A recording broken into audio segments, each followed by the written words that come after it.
I'm in the youth room right now, guys. Youth room, bookworm. Here's your chair. Lonely, I'm Mr. Lonely. Don't have nobody to call my own. So it's totally hailing right now. This is pretty cool.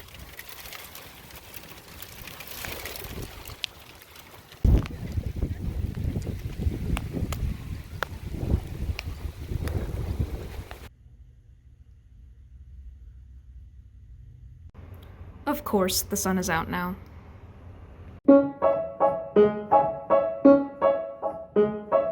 Raindrops and roses, and we're stuck in quarantine. So the stay-at-home order has been extended until April 30th, which is a good thing because there are a lot of people who are still sick out there. So it minimizes the risk of us getting each other sick. But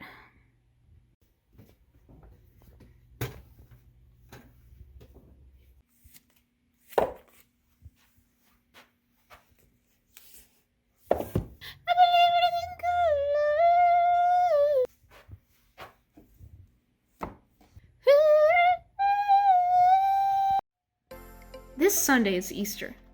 It's normally a time that we spend celebrating with family, maybe dressing up and going to church, eating dinner together, and lots of candy. But things may look a little different this year. While Easter may be a little different than we imagined it, the very reason that we celebrate is still the same: Jesus' victory over death. You see, Easter is the glorious finale to a chapter in this huge book. But before Easter happened, the crucifixion happened. And without crucifixion, there would be no Easter. So let's back up a little in the story. You see, Jesus went to the cross on our behalf, and that happened on a Friday, 2 days before Easter.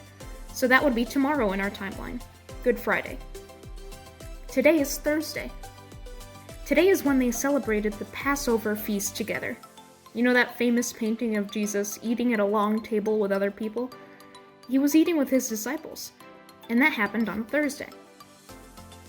Jesus took the Passover meal, which Israelites celebrated being saved from death and slavery by the blood of the Lamb, and Jesus said that he was that Lamb, that his blood could take away sin and death, that he was the blessing for the whole world, the new covenant.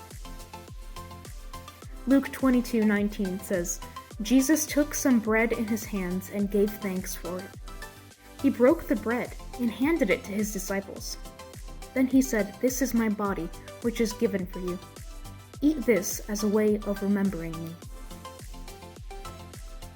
Not only that, but Jesus spent his last night washing his disciples' feet. He spent the last night he had on earth, washing the feet of his disciples, including the one who was gonna betray him the very next day. This week, we remember Jesus' sacrifice. We give thanks for it. And we live into it, using our freedom from death and slavery to sin by rejoicing in what's good, by celebrating what's lovely, what's pure, what's noble, what's trustworthy, and all the rest of it. And we live it by loving sacrificially, just like Jesus did. So while Easter may look a little different, there's definitely still reason to celebrate.